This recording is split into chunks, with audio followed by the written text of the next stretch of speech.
Hey guys, welcome to episode 5. Yes, episode 5 of Cat Chats. I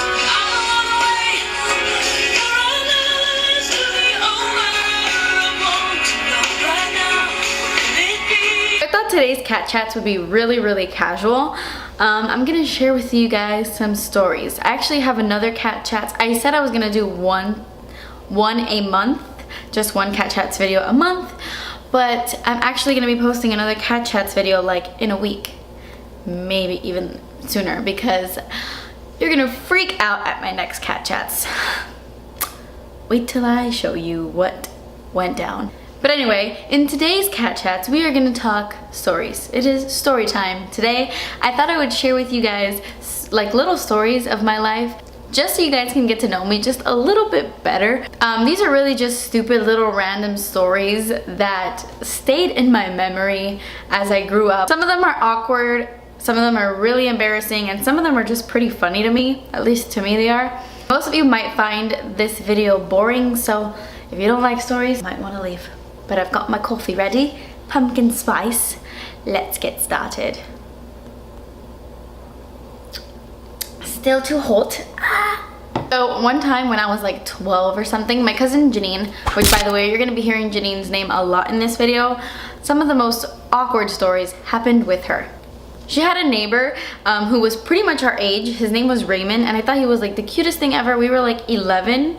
Was I 11? I don't know. Janine is like a year and a half older than me. Whatever. I had a huge crush on him. And we would talk on the phone all the time. Like the three of us, we would do like three-ways because that was, you know, that was the thing you did back then. I don't think anybody does three-way calling anymore. And one day he asked me to be his girlfriend, which of course when you're like 11 years old or 12, 13, I don't know, being somebody's girlfriend or boyfriend is like pretty much just talking on the phone. At least that's what it was for me. I don't know who in their right mind has a boyfriend at 12 years old, but when you're young, I mean, you're, you know, whatever. So he asked me to be his girlfriend, and I was like, oh my god, Raymond asked me to be his girlfriend, this is so great. And then like a week later, we were on a three-way call again, me, Janine, and Raymond, and he straight up told me that he was breaking up with me because he was secretly in love with Janine.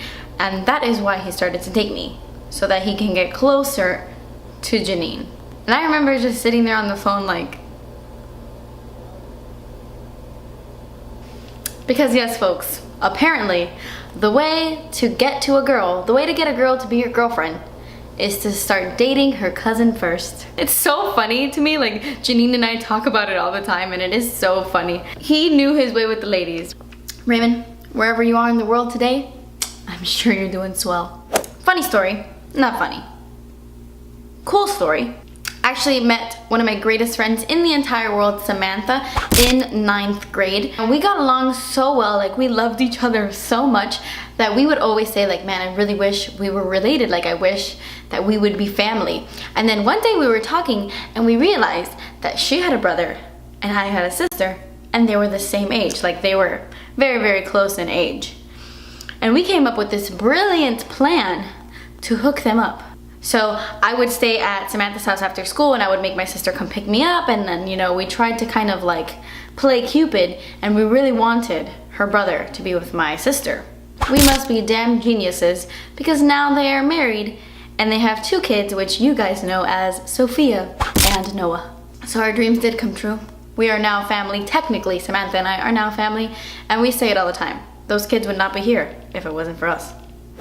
This one is a story that haunts me till this day.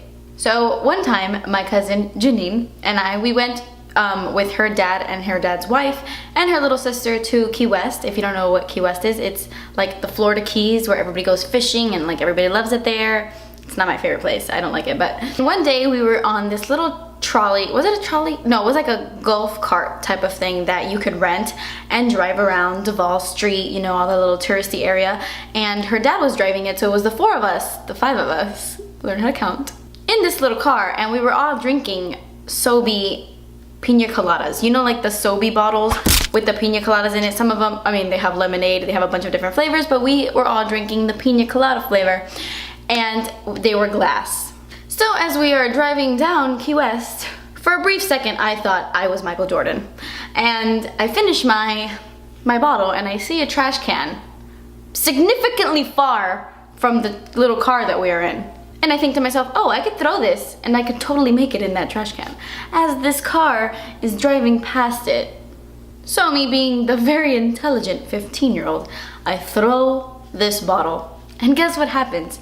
Yeah, I missed and I almost killed a man. As the bottle is leaving my hands, I'm like, ooh, not quite. It bounces. Don't know how it bounced because it's glass, but it bounced right off the trash can, the metal trash can, and almost killed some old man because it landed on his feet pretty much. And he was like, ah, what? And people were all looking at the cart like, who just threw a glass bottle out of a moving go-kart? My face was like this. The car kept going and I got in big trouble. There was a lot of yelling from my uncle and his wife. And till this day, I mean, it's a joke now. It wasn't a joke then, but till this day, I can't even look at a pina colada sobe bottle. I don't know if I've said this story before. I probably have. But in middle school, I had a huge crush on this guy. And I was walking after school. Middle school was a very dark time in my life. I've mentioned that, but anyway. I was walking to my mom's car after school, and I was walking with my friend Emmeline, and as we were walking, I hear him behind me, and I'm like, oh my god, he's behind me. And then all of a sudden, I hear him and his friend laughing, like hysterically laughing, and we were looking at each other like, why are they laughing? Whatever. I get in the car, and then my friend Emmeline's like, dude, you have gum in your hair. And yes, they were hysterically laughing because they threw gum in my hair. The gum was like really close to my head, like right here. And when we got home, my mom had to take out the gum with basicoache, which I don't even know what that is in English. It's basically what you clean your floors with, like fabuloso, like something like that. My mom had to take the gum out of my hair with that. We were there 4 hours. Yeah, I didn't like him anymore after that. Oh my god, in the classroom that Samantha and I met in, it was a math class. And it was the funniest math class ever because we hated our math teacher. He was awful. He was like a mixture between Geppetto and the guy from the Visine commercials. Like, he looked like Geppetto, identical, spot on. And then he spoke like the guy from the Visine commercials. So even if you liked math, it was impossible to learn anything in that class. And it was crazy because what he would do is he would go to the board, he would write out a problem, you would have to answer it, he would walk around the class, see if you got it right or wrong, and then go back to the board, erase it, write a problem, walk around the class. It was like that the entire year. Samantha and I would fall asleep 80% of the time. Spoiler alert, we both failed that class. And one time, Geppetto, I don't even remember his name right now. I feel bad calling him Geppetto.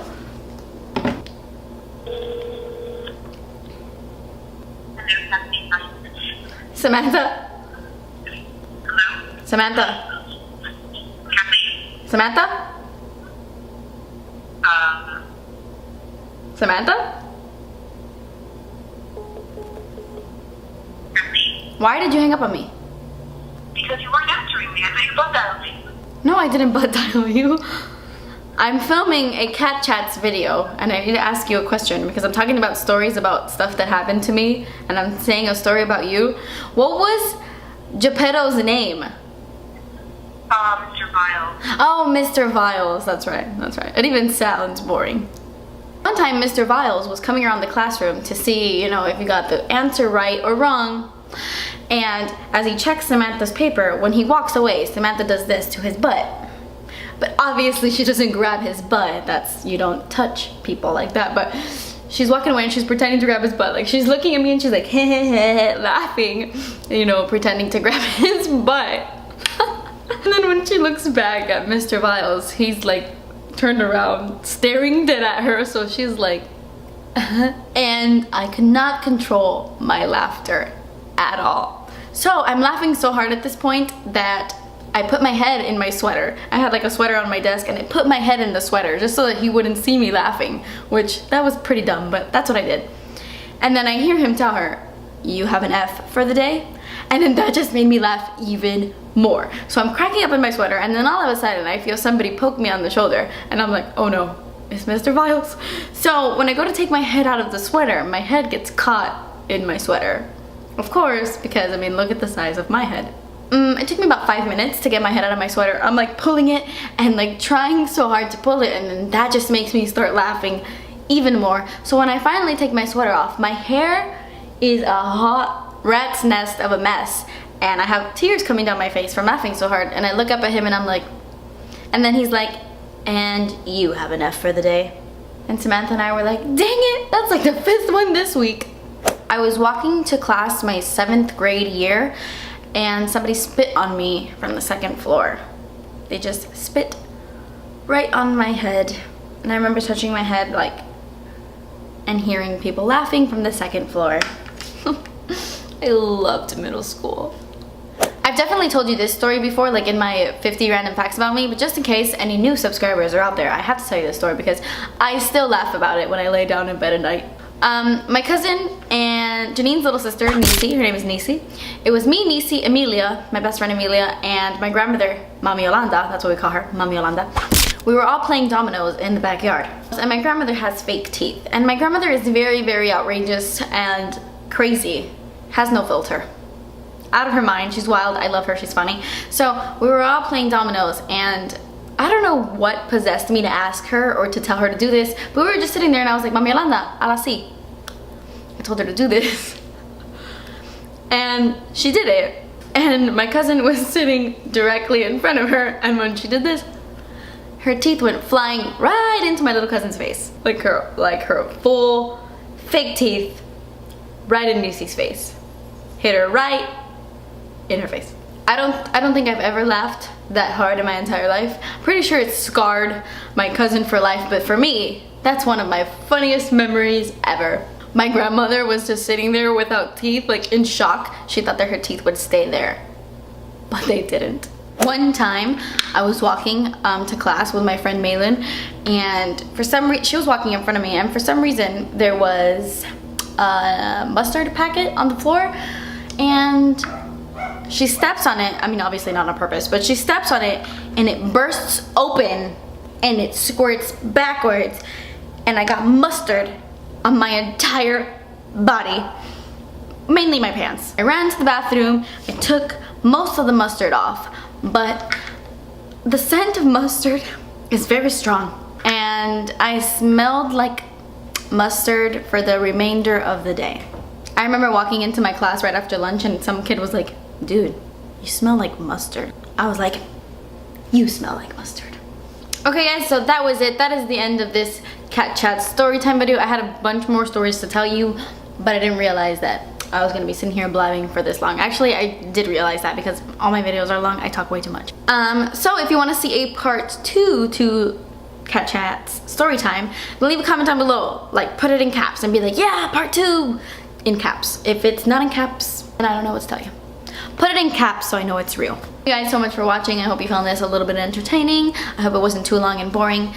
But yeah, I don't know. Thank you for watching, and I'll see you in my next video.